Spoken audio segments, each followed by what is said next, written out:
Good morning बच्चों। हमारा chapter चल रहा है सेकंड एसएस में और हमने कर लिया था पिछले पार्ट में भूमि के प्रकार, निजी भूमि, सामुदायिक भूमि और उसके बाद में अब हम आगे जो टॉपिक है हमारा वो है भूमि उपयोग प्रतिरूप को प्रभावित करने वाले कारक। तो भूमि उपयोग प्रतिरूप क्या होता है पहले तो ये समझते हैं। जैसे मान लीजिए कोई क्षेत्र है, वहाँ पर कृषि फसलें उगाई जाती है और वहीं दूसरा क्षेत्र है, वहाँ पर क्या है उबड़ खाबड़ भूमि है या फिर बंजर भूमि पड़ी है। तो इसे प्रतिरूप से हम उदाहरण के तौर पर लेंगे। तो ये जो अंतर है क्यों पाया जाता है, कृषि क्षेत्र है और कहीं बंजर भूमि पड़ी है, तो क्या कारण है। भूमि उपयोग प्रतिरूप पूरे विश्व में एक समान नहीं है बल्कि अत्यधिक अनियमित है।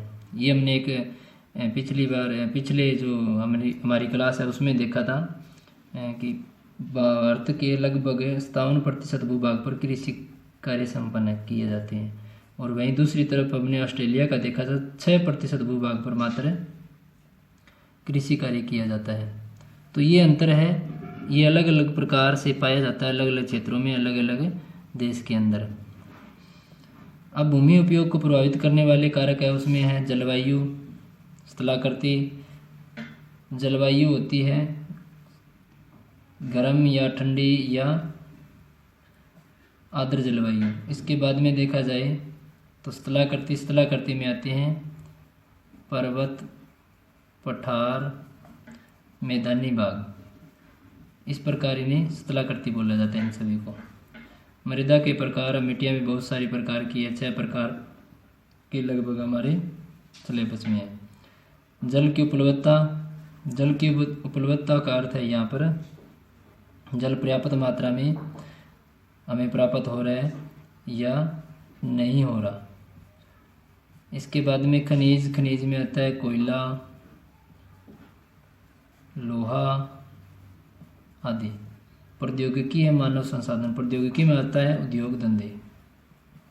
अब हम इनका एक एक का देखते हैं। जलवायु यानी क्लाइमेट, किसी स्थान का भूमि उपयोग प्रतिरूप परोक्ष या अपरोक्ष रूप से जलवायु परिस्थितियों द्वारा प्रभावित होता है।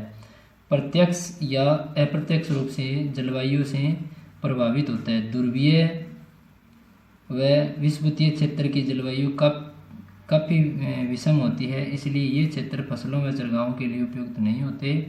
इन क्षेत्रों में घने वन व छोटे झाड़ पाए जाते हैं, जबकि मृदु जलवायु वाले क्षेत्र में चरगाहें व कृषि गतिविधियां अधिक होती है। तो हमें समझना ये है कि जो मान लीजिए हमारी धरातल है और ये भूमध्य रेखा है, हमने पिछली क्लास में किया था, और ये हमारी 23.5 डिग्री कर्क रेखा है और ये हमारी मकर रेखा है। तो इसे बोला जाता है ध्रुव। 90 डिग्री जो उत्तरी अक्षांश और दक्षिणी बिंदु है, इसे क्या बोला जाता है ध्रुव। तो इन क्षेत्रों में अधिक ठंड पड़ती है दोनों साइड। इसके बाद में यहाँ पर अधिक गर्मी पड़ती है और यहाँ पर सामान्य तापमान यानी मध्य तापमान पाया जाता है। तो इन क्षेत्रों में अधिक कृषि योग्य फसलें बोई जाती है और यहाँ भूमध्य रेखा के इर्द गिर्द सूर्य सीधा चमकता है और वहाँ पर क्या है तापमान अधिक होता है। फिर यहाँ दक्षिण गोलार्ध में भी ये स्थिति होती है और अधिक जैसे जैसे ध्रुवों की ओर जाएंगे अधिक ठंड पड़ेगी। ठीक है, अब आगे देखते हैं स्थलाकृति में क्या है, अनुकूल अपवाहित क्षेत्र कृषि गतिविधियों एवं चरगाहों के लिए अनुकूल दशाएं प्रदान करते हैं। इस प्रकार के भूमि उपयोग प्रतिरूप बड़ी मात्रा में लोगों को आकर्षित करते हैं। यानी मैदानी भाग है तो क्या है, वहाँ पर सिंचाई की सुविधा भी है, लोगों को आसानी से कृषि कार्य संपन्न करने के लिए भूमि भी पर्याप्त मात्रा में मिल रही है या प्राप्त हो रही है, या फिर उद्योग धंधे स्थापित करने के लिए भूमि पर्याप्त हो रही है। तो इस प्रकार मानव का जो निवास है वो इन भागों में अधिक बसाव करेगा। ठीक है, तो इस प्रकार जो भूमि का उपयोग है वहाँ बढ़ जाएगा। अब हम आगे देखते हैं मृदा के प्रकार। उपजाऊ मृदा वाले क्षेत्रों में एक सुनियोजित भूमि उपयोग प्रतिरूप देखने को मिलता है। यानी एक बहुत ही सुंदर और अच्छे तरीके से हमें भूमि का उपयोग वहाँ देखने को मिलेगा जहाँ पर मिट्टी उपजाऊ है। ठंडे व गर्म मरुस्थलों में अनुपजाऊ मृदा पाई जाती है। अब जो हमारा ये ध्रुवीय क्षेत्र होता है, यहाँ पर मिट्टियाँ हैं वो कम उपजाऊ होती है। और यहाँ फिर बात करें भूमध्य रेखा के इर्द गिर्द, यहाँ सारा साल तापमान उच्च रहता है, तो यहाँ पर भी मिट्टियाँ वो कम उपजाऊ होती है। इसलिए ये क्षेत्र उचित भूमि उपयोग से मुक्त है। यानी जो इन क्षेत्रों में भूमि का उपयोग है वो उचित प्रकार से नहीं किया जाता, यानी बंजर पड़ी रहती है, खाली भूमि पड़ी रहती है। इसके बाद में देखते हैं जल की उपलब्धता। एक सुविकसित एवं सुनियोजित भूमि उपयोग प्रतिरूप हेतु जल की उपलब्धता आवश्यक है। यानी हमारे जो क्रियाकलाप है वो जल के बिना संपन्न नहीं होते, इसलिए जल की बहुत ही महत्वपूर्ण आवश्यकता होती है। सभी प्रकार के वन, फसल, चरगाहें आदि के लिए अस्तित्व हेतु भरपूर जल की आवश्यकता होती है, क्योंकि सभी जीवों के लिए जल एक मूलभूत आवश्यकता है। यानी जल के बगैर हमारा जीवन संभव नहीं है। कोई भी जीव जंतु, कोई भी प्राणी है, जल की आवश्यकता होती है। इसलिए इसकी उपलब्धता आवास तथा भूमि उपयोग प्रतिरूप दोनों के लिए आवश्यक है। अगर देखा जाए तो हमारा आवास और भूमि का उपयोग मतलब मानव जाति है वो क्या करेगी, कृषि कार्य करेगी या फिर उद्योग स्थापित करेगी। तो उद्योगों में किसकी जरूरत पड़ेगी, जल की। कृषि कार्य में सिंचाई के लिए जल की जरूरत पड़ेगी। तो जहाँ पर जल अधिक या पर्याप्त मात्रा में मिलेगा तो भूमि का उपयोग वहाँ पर उचित ढंग से किया जाएगा। इसके बाद में खनिज निक्षेप भी भूमि उपयोग प्रतिरूप को प्रभावित करते हैं। यानी खनिज जिन क्षेत्रों में पाए जाते हैं वहाँ भूमि का उपयोग है वो बड़े ही सुनियोजित तरीके से किया जाता है। उदाहरण, एक क्षेत्र जहाँ खनिज निक्षेप पाए जाते हैं, खनन के उद्देश्य हेतु प्रयुक्त किए जाते हैं। इनके आसपास बड़े उद्योग स्थापित किए जा सकते हैं।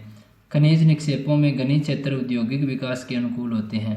मान के चलो यहाँ कोयले की खान है, तो क्या है, ये कोयले की खान है, इसका जो इर्द गिर्द का क्षेत्र है चारों ओर, यहाँ पर जो भूमि है वो आपको ना तो बंजर दिखाई देगी ना खाली पड़ी दिखाई देगी। यहाँ पर उद्योग धंधे वो अधिक से अधिक स्थापित हो जाएंगे, क्योंकि जो खनिज है, खनन कार्य किया जा रहा है, उससे जो निकाला जा रहा है कच्चा माल, उसको तैयार करने के लिए उद्योग स्थापित किए जाएंगे। तो इसलिए इसका जो इर्द गिर्द का क्षेत्र है वो एक अलग ही प्रतिरूप में आपको दिखाई देगा।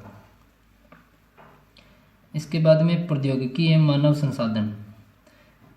ये एक ही सिक्के के दो पहलू है। मानव संसाधन प्रौद्योगिकी का प्रयोग करके उच्च प्राकृतिक संसाधनों को बहुमूल्य वस्तुओं में बदलते हैं। यानी मानव है ना, वो एक महत्वपूर्ण संसाधन है। अगर मानव ना हो तो ये जो अन्य कार्य है वो संपन्न होना बड़ा मुश्किल है। तो इस प्रकार देखा जाए तो मानव के बगैर ये सारे कार्य हैं वो अधूरे हैं। जो मानव की आवश्यकताओं की पूर्ति करते हैं, मानव क्या करता है, जितने भी प्राकृतिक संसाधन पाए जाते हैं उनका उपभोग करता है और अपनी आवश्यकताओं की पूर्ति करता है। एक सफलतापूर्वक भूमि उपयोग प्रतिरूप हेतु प्रौद्योगिकी के साथ साथ मानव संसाधन भी आवश्यक है। अब हमें क्या करना, उचित भूमि का उपयोग करना है तो वहाँ मानव का होना बड़ा ज़रूरी है। अब जिन क्षेत्रों में मानव का घनत्व उच्च पाया जाता है, यानी जनसंख्या घनत्व वहाँ पर अधिक पाया जाता है, वहाँ पर क्या है, भूमि का उपयोग है वो भी बड़े सुनियोजित तरीके से किया जाता है। वहाँ की भूमि है वो बंजर नहीं रहेगी। उद्योग धंधे अधिक से अधिक स्थापित होंगे, क्योंकि जनता या जनसंख्या की मांग है, उसके अकॉर्डिंग वहाँ उद्योग धंधे स्थापित करने पड़ेंगे। चलो देखते हैं स्वमूल्यांकन में क्या है। अपने आसपास की निजी व सामुदायिक भूमि की एक सूची तैयार करें, वे हमारे लिए क्यों आवश्यक है। अब आपको ये देखना है कि आपके नज़दीकी कोई सरकारी या कोई समुदाय की भूमि पड़ी है, उस पर क्या कार्य किया जा रहा है, ये आपको करना है। मान लीजिए आपके आसपास कोई स्कूल है, वो क्या एक समूह है, पर समूह का अधिकार है। हमारे गांव में जो स्कूल है वो सामुदायिक भूमि में आते हैं। उसके बाद में शमशान भूमि है वो सामुदायिक भूमि में आती है। इसके बाद में खेल का ग्राउंड है वो सामुदायिक भूमि में आता है। जलघर हमारा सामुदायिक भूमि में आता है। तो उसकी भूमि कितनी है और उसका जो उपयोग है हम किस प्रकार कर रहे हैं। नंबर 2 में देखते हैं, एक बड़े चार्ट पर विश्व के मानचित्र को चिपकाएं, उसमें विश्व के चुने हुए देशों का भूमि उपयोग प्रतिरूप दर्शाएं, उसे अपनी कक्षा में चिपकाएं। तो अभी आपको ये नहीं करना है क्योंकि आपकी कक्षाएं नहीं लग रही है, ठीक है। ये दोनों ही आप छोड़ दीजिए। बस आपको ये देखना है भी आपके इर्द गिर्द ऐसी कौन सी भूमि है जो समुदाय के अधिकार क्षेत्र में आती है, ठीक है।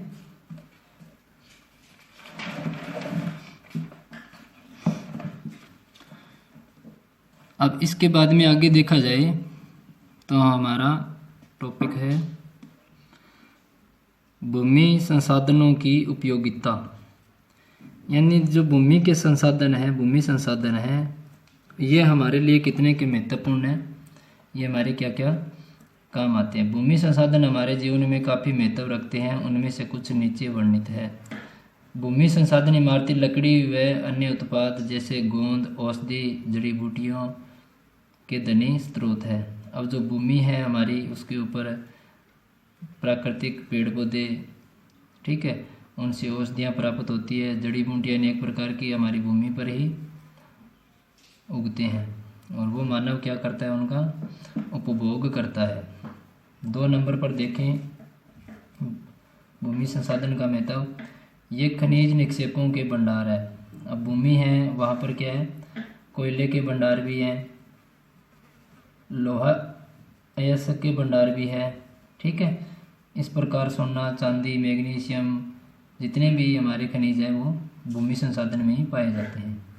नंबर 3 की बात करें, ये कृषि हेतु जमीन उपलब्ध करवाते हैं। अब कृषि कार्य जो किस पे किया जाता है, भूमि पर किया जाता है। नंबर 4, भूमि संसाधन पर्यटन केंद्र के रूप में कई स्थल उपलब्ध करवाते हैं। पर्यटन जो केंद्र है, इसमें क्या है, हमारे घूमने फिरने के स्थान होते हैं, मनोरंजन के स्थान होते हैं। इसके बाद में 5 नंबर पर देखते हैं, ये हमें निजी व व्यावसायिक उपयोग हेतु भूमि उपलब्ध करवाते हैं। ये हमें निजी यानी एक व्यक्ति का अधिकार, कोई उद्योग स्थापित कर लिया हमने हमारी निजी भूमि पर, या फिर व्यावसायिक कार्य मतलब उद्योग धंधे वो कहाँ पर होंगे, भूमि पर होंगे और वहाँ हमें रोज़गार मिल जाएगा। तो जिन क्षेत्रों में उद्योग धंधे स्थापित होंगे वहाँ क्या होगा, रोज़गार भी आसानी से उपलब्ध हो जाएगा। तो इसलिए भूमि का वहाँ मैदानी होना ज़रूरी है या समतल होना ज़रूरी है, ठीक है, तभी वहाँ उद्योग धंधे स्थापित होंगे और वहाँ अधिक से अधिक रोज़गार के अवसर होंगे। नंबर 6 पर देखते हैं, भूमि संसाधन ऊंचे पर्वत, पहाड़ियाँ, पठार, मैदान, नदियाँ, तालाब, समुद्र आदि उपलब्ध करवाते हैं। अब भूमि है, उसके ऊपर सारे ये ऊंचे ऊंचे पर्वत पाए जाते हैं, हिमालय श्रेणी, ठीक है। इसके बाद में पहाड़ियाँ आपको मिलेगी, पठार भी आपको मिलेगा, प्रायद्वीपीय भारत का पठार, मैदानी भाग उत्तर गंगा ब्रह्मपुत्र का मैदान, ठीक है। नदियाँ भी आपको मिलेगी, गंगा, ब्रह्मपुत्र, सिंधु, कावेरी, तालाब भी आपको मिल जाएंगे, समुद्र भाग भी आपको मिलेगा, ठीक है। तो इस प्रकार ये सारे भूमि हैं उसके ऊपर ही हमें पाए जाते हैं, या भूमि संसाधन हमारे लिए बहुत ही महत्वपूर्ण है। लोग अन्य में देखते हैं, लोग मकान बनाने, वाणिज्य स्थलों पर, व्यावसायिक इमारतों हेतु बिना सोचे समझे भूमि संसाधनों का शोषण कर रहे हैं। अब मानव क्या करता है, जहाँ पर भी भूमि मिल गई वहाँ पर अपना उद्योग स्थापित कर लिया, वहाँ पर अपना कोई निजी व्यवसाय शुरू कर लिया, पर ये नहीं सोचता कि यहाँ पर अगर हमने ये उद्योग और निजी व्यवसाय शुरू किया है तो इसका हमारे पर्यावरण पर क्या प्रभाव पड़ेगा। जबकि ग्रामीण क्षेत्रों में कृषि भूमि लगातार बढ़ती जा रही है। अब ग्रामीण क्षेत्र के लोग हैं, उनका व्यवसाय क्या है, कृषि करना, तो वो क्या कर रहे हैं, भूमि को बंजर नहीं छोड़ रहे और दिन प्रतिदिन क्या है, कृषि क्षेत्र है वो हमारा बढ़ता जा रहा है। इन क्रियाकलापों के फलस्वरूप भूमि निम्नीकरण, भूसंकलन, मृदा अपरदन। भूमि निम्नीकरण का अर्थ हम यहाँ पर लेंगे स्तर का गिरना, यानी भूमि का जो स्तर है वो गिरता जा रहा है, उसकी उपजाऊ शक्ति है ना वो कम हो रही है, तो इसे क्या कहेंगे, भूमि निम्नीकरण। भूसंकलन में क्या होता है, बड़े बड़े पर्वत पठार, तो उनमें तुषार और तापमान के कारण वहाँ से जो हमारा पर्वतीय भाग है उसका कुछ पार्ट है वो टूटकर नीचे गिर जाता है, क्योंकि तापमान और वर्षा के कारण वहाँ ये भाग है जो प्रभावित होता है। मृदा अपरदन में क्या होता है, मिट्टी का एक स्थान से दूसरे स्थान पर चले जाना, या तो जल के साथ या हवा के माध्यम से, इसे कहेंगे मृदा अपरदन। इससे क्या होता है, भूमि का जो स्तर है वो गिर जाता है, वहाँ की भूमि है वो बंजर हो जाती है। एवं मरुस्थलीकरण हो रहा है। मरुस्थलीकरण में क्या होता है, जो हमारे बड़े बड़े रेत के टीले हैं, मरुस्थलीय या शुष्क मृदा है, वो अन्य क्षेत्रों में फैलती जा रही है। भूमि संसाधनों के निम्नीकरण को रोकने हेतु उनका संरक्षण आवश्यक है। अतः हमें क्या है, भूमि का सही से उपयोग करना चाहिए। अब जो आपको जो प्रश्न करना है यहाँ से, अजैव संसाधन पर एक संक्षिप्त नोट लिखिए। इसमें हमने दो किए थे, जैव संसाधन और अजैव संसाधन। ठीक है, ये दोनों प्रश्न आपको कॉपी में राइट और लर्न करने हैं। इसके बाद में देखें 2 नंबर, भूमि उपयोग प्रतिरूप के बारे में आप क्या जानते हैं। तो भूमि का हम किस प्रकार से उपयोग कर रहे हैं, ये प्रतिरूप हमने किया है। इसके बाद में 3 नंबर देखा जाए, भूमि उपयोग प्रतिरूप को प्रभावित करने वाले कारकों का वर्णन कीजिए। ठीक है, तो आपको ये 3 क्वेश्चन है वो आज यहाँ से राइट और लर्न करने।